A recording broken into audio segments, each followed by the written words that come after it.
So ayan mga idol, ano, kaya nandito tayo ngayon sa ating pwesto na nakuha, no? And may hawak ako ngayong tawag dito pang pintura, yung roller brush, roller, no?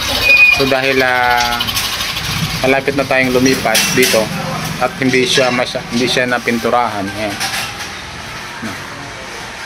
Ay ating pipinturahan ito.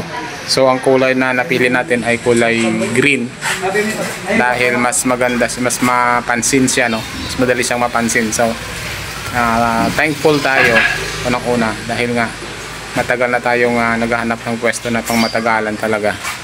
At sa aming karanasan ni Commander ay ang dami naming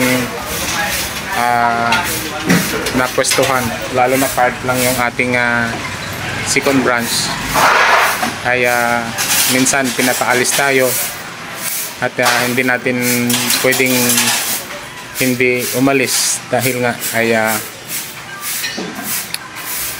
hindi naman talaga sa atin yun, nag-uupa lang tayo. Tapos yun pala, pinapaalis tayo, pagkatapos nun ay may uupa din na iba. So minsan nakakadurog ng puso na mapapansin mo na walang-wala ka. Tapos maliit ka pa lang. So paalisin ka pag lumakas ka na. Naranasan namin yun.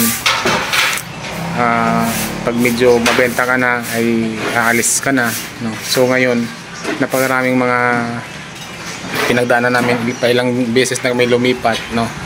So minsan sinasabi na pag lumipat ay may gagawin sa kanilang pwesto, yung pala wala naman, iba yung pinapapwesto, no? So masakit, nakakadurog ng puso na mapapansin mo talaga na kapag walang-wala ka ay talagang kawawa ka. Ganon yung aking napapansin, kaya todo sikap talaga kami ni Commander. At ngayon ay pasalamat tayo, no? Dahil nagkaroon tayo ng permanenteng pwesto, napagawa na dito yung pwesto, ayan. At sisimulan na natin ngayon na magpintura dito. Dahil nga, kaya hindi siya, kung makikita nyo mga idol, ay steel matting lang siya. Hindi siya na pinturahan. So ang gagawin natin ay magpipintura tayo dito ngayon. At ipapakita ko sa inyo mamaya kapag napinturahan na, no? So mahina lang yung boses natin dito kasi ay maraming tao dito. So baka sabihin nila vlogger tayo. So ang gagawin natin ngayon ay tanghali na ngayon. Ang oras ay mag-11 na ng tanghali, mag-alas 11 na.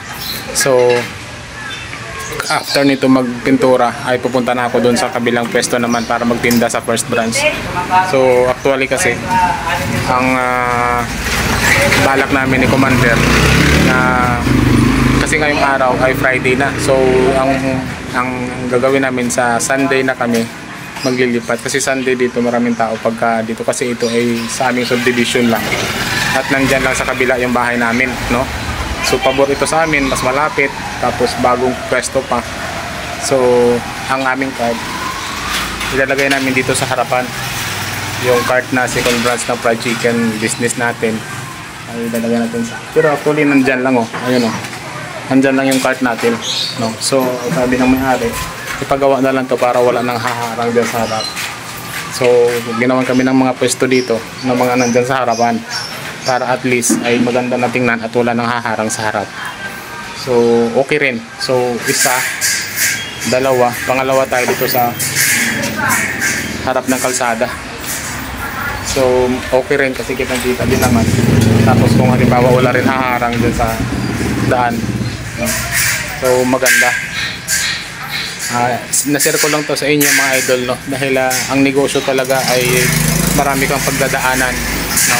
Natural yun bago tayo na magkaroon ng successful talaga ay dugo, pawis at sakripisyo talaga, no? Hindi, sabi ko nga sa aking mga vlog ay hindi lang puro pera at ang ating puhunan sa ating negosyo, kundi yung dedikasyon mo at sipag at tiyaga, no?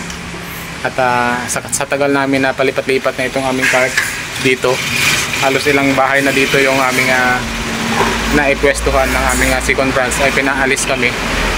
Yun nga, yung mga rason minsan na gagamitin na raw yung harapan Tapos yung iba naman, pag lumakas ka na, medyo alam nyo na, ay medyo may inggit na nangyayari, no? So salamat sa Diyos at nakakuha tayo ng pwesto dito, no? Nagpatayo yung may-ari dyan kasi nga nandyan lang kami sa harapan. So maganda at may permanente na tayong pwesto. So ang gagawin na lang natin ngayon ay pagagandahin na lang natin dito yung ating nakuwang pwesto.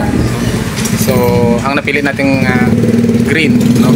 Mamaya ipapakita ko sa inyo mga idol yung ating natapos na dito. I-update ko sa inyo. And itong steel matting dito sa harap, yan, ay dadagdagan natin siya ng 9mm na bakal ito para matibay, kasi hindi siya matibay, wala siyang bakal. So yun lang naman ang problema, tsaka ito yung pintura, pero overall okay na siya. So first update ko ito sa inyo sa ating magsisimula tayo, no? Sana ma-update ko rin kayo sa Sunday, pero kasi busy tayo, may pwesto rin tayong inasikaso sa kabila. Inuuna ko lang to ngayon dahil nga si Commander ay kailangan niya na ring lumipat dito sa Sunday, kasi ang sabi ng may-ari ay sabay-sabay lilipat sa Sunday. Sana makalipat lahat para mapansin agad ng tao na mayroong mga bagong pwesto dito. So okay na rin sa akin, no? And share ko lang sa inyo, no, na malaking pasalamat namin ni Commander na kahit paano ay medyo mahal ang upa, pero at least ay hindi na tayo, yung mga gamit natin ay secure, no? Hindi tulad doon ng cart, iuwi pa natin yung mga gamit natin. Dito ay nandito na. Tapos siyempre magdadagdag tayo dito ng ating paninda sa loob, kasi yung cart dyan lang naman sa harapan. So dito sa loob lagyan natin ng mga paninda rin, no? Para mas marami tayong maibibenta at mababawi natin yung upa natin. Sana ay magiging successful tayo dito na sa ating pwesto na, no? Sana ay tulungan tayo ng sa taas na tayo. Sabi nga nila ay kapag ikaw ay nagsisipag at nagtsatsaga, bahala na ang Diyos kung ano ang kanyang gagawin sa buhay mo, dahil nakikita niya naman na masinop tayo at nagsisikripisyo tayo, no? So very thankful talaga kami ni Commander na nagkakaroon kami ng pwesto na ganito. Matagal na kami naghahanap, hindi kami nakakakita, and siguro isang ano na rin, no? Iba talaga gumawa yung Panginoon, ibang way, no? Ibang way ang kapag siya ang gumawa talaga ay perfect talaga, no? And malapit dito, tapos may pwesto dito sa bahay, malapit sa bahay, no?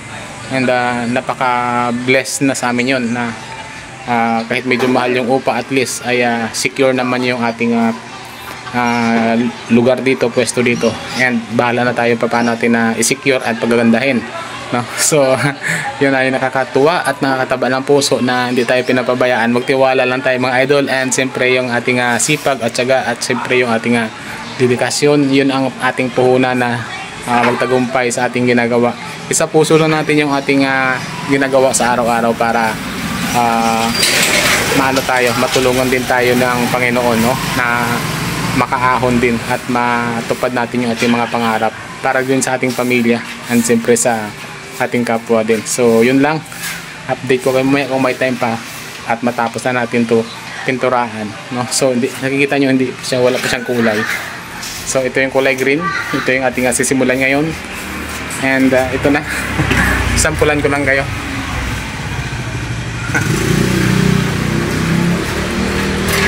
Diba? Kulay green, ganda. Yun lang, at maraming salamat. God bless. Bye bye. Ayun na mga idol, ay green na tayo ang ating pwesto. Grabe. Tapos na natin yung steel matting. Green.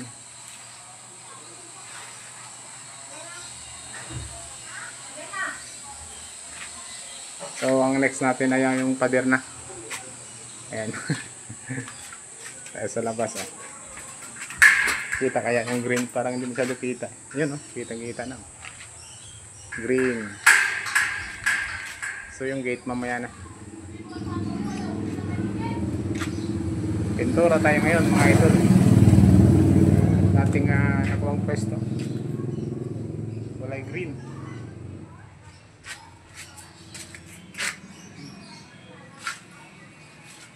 Ayos.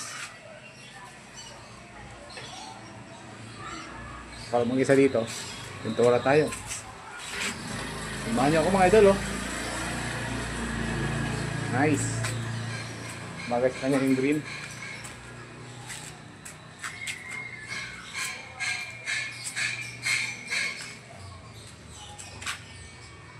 Pader naman yung next natin.